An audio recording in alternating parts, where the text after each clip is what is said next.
Hi, welcome to Cooking with Kara. This is going to be a quick and easy gravy recipe. So make sure that you have permission from your parents to use the stovetop. You will be using grease, but not at a high temperature. Remember, if grease ever catches on fire, don't try to put it out with water. Just get you a lid, cover the top of it, or put some flour or some baking soda on top of it, then put the lid on and smother the fire. Do not ever put it under water because it will cause it to spread and catch your house on fire. So we're gonna cook this at a very low temperature, so we shouldn't have any problems. First off, we're going to need about approximately, now this is my mother's recipe that came from her grandmother, and measurements are never done. So I'm measuring, may not use it all, may use a little bit more, but this is the base start. We have a 1/3 cup of milk. We have a 1/4 cup of flour, a cup of water, and a 1 tablespoon of baking Crisco grease oil. Mine looks a little different because it's actually bacon fat. I am a stickler for some bacon, so I use bacon grease. But you can use Crisco lard, or actually you can use butter as well. All right, so first off, you're gonna start out by, let me move this over here. You're gonna start out by putting your thermostat, your temperature, on about medium. We may turn it down, we may turn it up, I'll let you know.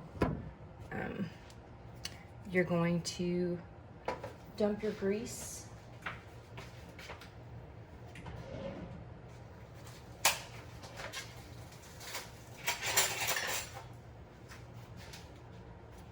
You're going to put your grease into your frying pan, like so, and you're going to melt it. This actually is going to make quite a bit of gravy. If it's just you, you may want to use less gravy. You can use about that much if it's just you, but if you're making quite a bit of gravy, I use about a tablespoon of grease. And a heaping tablespoon at that, as you could tell. And that actually may be too much. Since it is just me, I tell you what, I'm just gonna make enough for me. Ooh, that's a lot of leftover, isn't it? Okay, so what you're gonna do is, once that heats up, I'm gonna turn it up a little bit higher, maybe to medium high, just to get it melted there. And you're going to need a spatula. I like one with holes in it because when you sift, it kind of breaks up the ingredients together and helps to kind of beat it.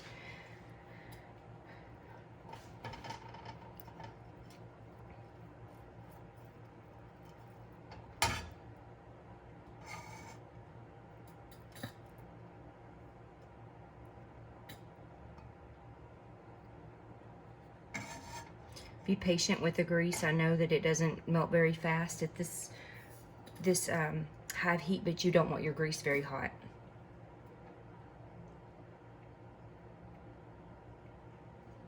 You only want it melted.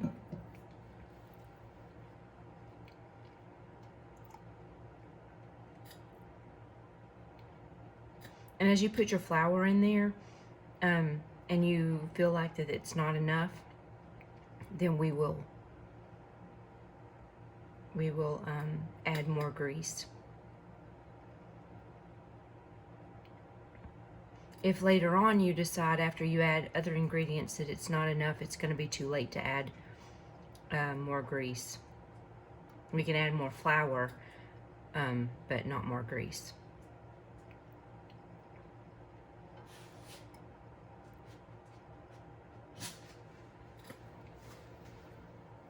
And I think I'm going to put some of that oil back in there, that grease back in there.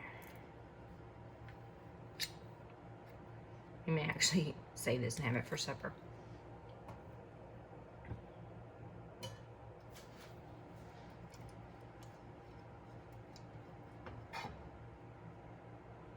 That looks pretty good.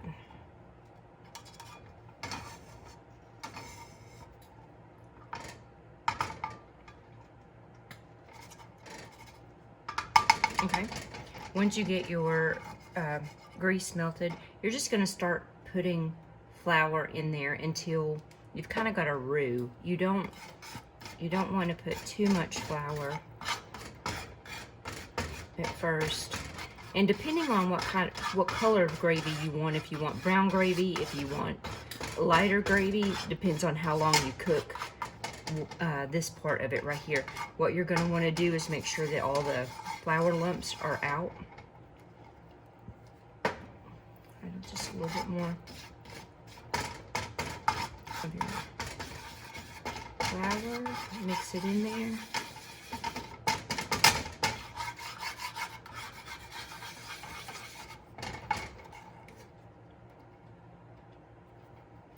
And you're going to want this kind of pasty, but not real pasty. That's probably where we want it, right there.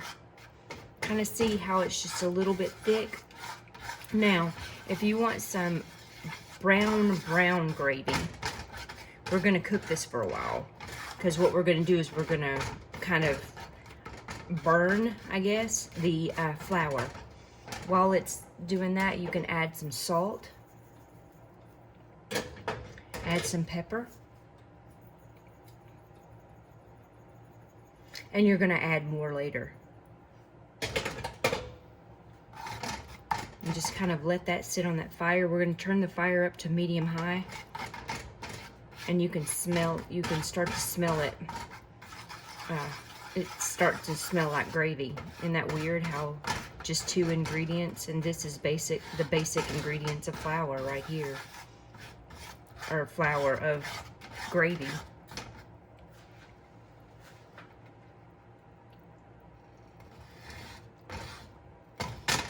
I like brown gravy. The longer you cook it, the browner you cook it, the more flavoring it has. I like a really strong gravy. Now, a lot of people don't. They just like a base gravy. If you are making chicken gravy, you would use chicken juice at this point. And if you are making just a plain white gravy, you would start adding your water and milk at this point. But I'm going to make this a little darker just to kind of show you what a brown gravy looks like. And you really don't want to like burn it, but it will start turning a darker color here in just a minute.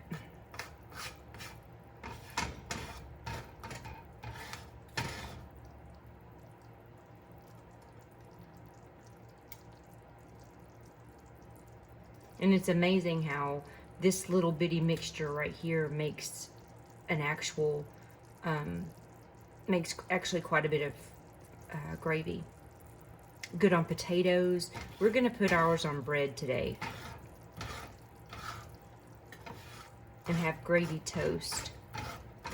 But I'm going to do just plain white bread. We just moved and I don't know where my toaster is and I don't want to do it in the oven. So we're just going to, because I don't really know where my pans are either. So I'm just going to put it on regular bread.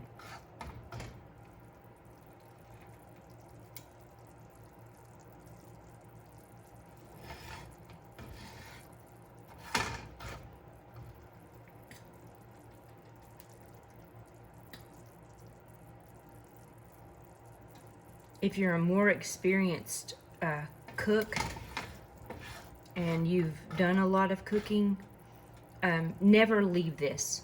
Always stay right here because, like I said before, it is grease, and grease will catch on fire if it gets too hot. That's how come you want to kind of continually stir it. But if you are used to cooking on the stovetop, you can at this point kind of turn it up closer to high to kind of speed up the browning process, but you want to be very careful and make sure that you're paying attention to it and that you're stirring it and staying with it.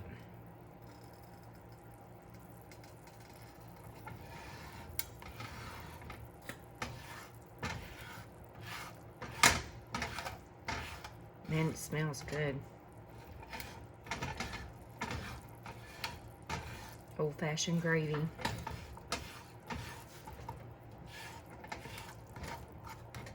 See, I don't know if you can tell from there, but I can see it. It's starting to brown.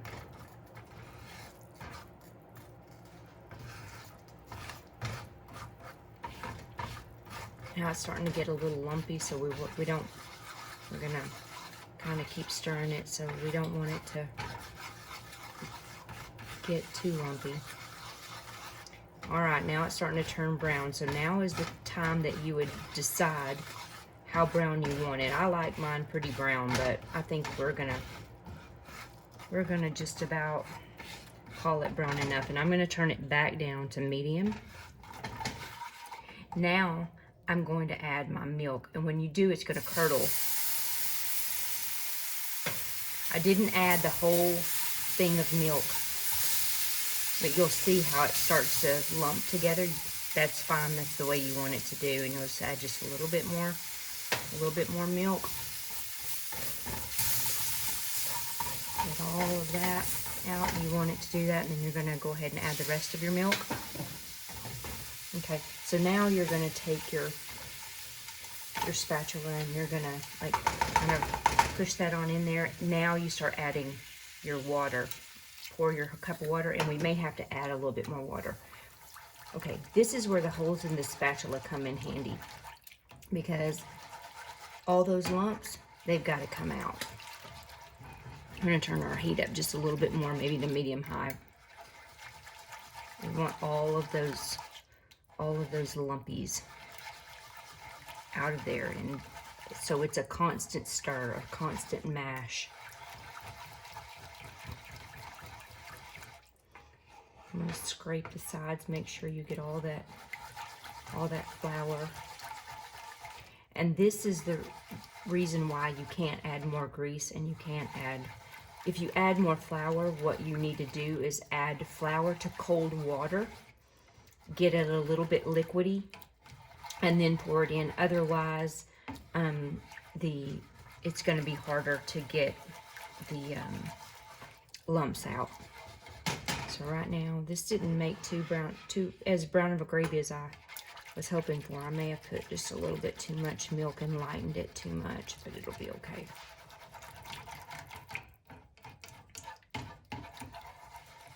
If you don't have milk, you can skip the milk part and just do water.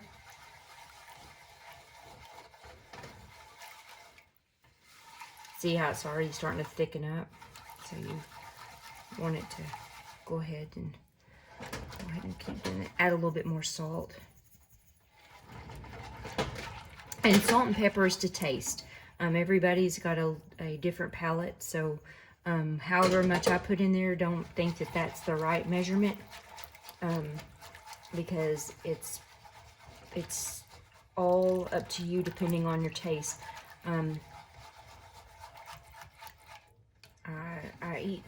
I like more salt than I should.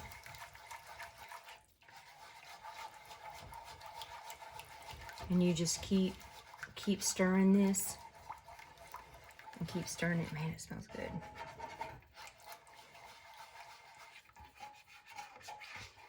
See how the lumps are going? There's a couple there. But you're just gonna keep stirring just like this, and constantly. It's starting to thicken up. Wish you could smell it.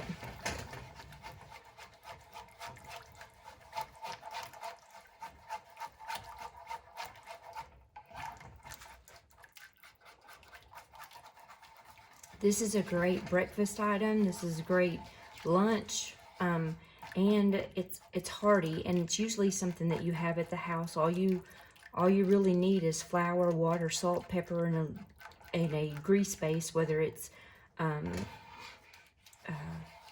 oil, Crisco grease, bacon fat, which is what I used, butter. Now the box of butter doesn't work as well because there's a lot of water in it, it doesn't make the roux as well. But if you have real butter, that's the best. Or if you have stick butter,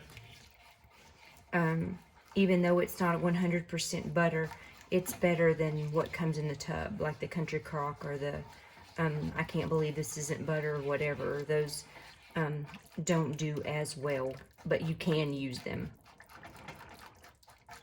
And like I said, if you were making chicken gravy, you would add chicken stock instead of water for the water process. And that was like for giblet gravy or just whatever. You put this over chicken fried steak, potatoes, biscuits. Another one of our, this is total country cooking right here. I didn't know what packaged gravy was growing up.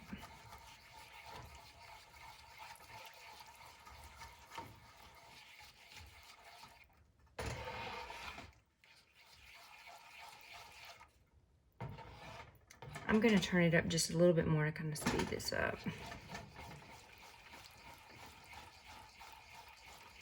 But continue to stir. In just a minute, we're going to turn off the heat, and once we turn off the heat, it'll get thick on its own also.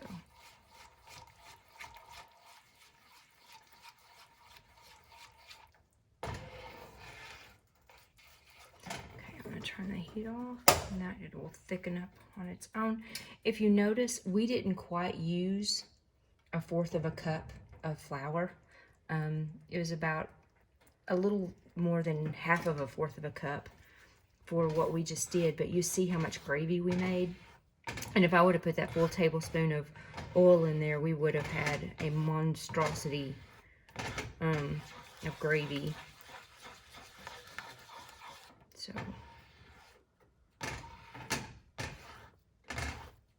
and this right here would probably feed, depending on how much gravy you eat, 2 to 3 people.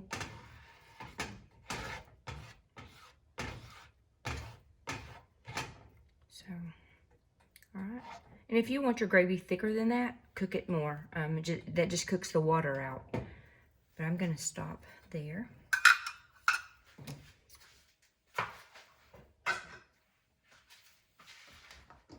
Actually, I'm not done. Back up.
gravy.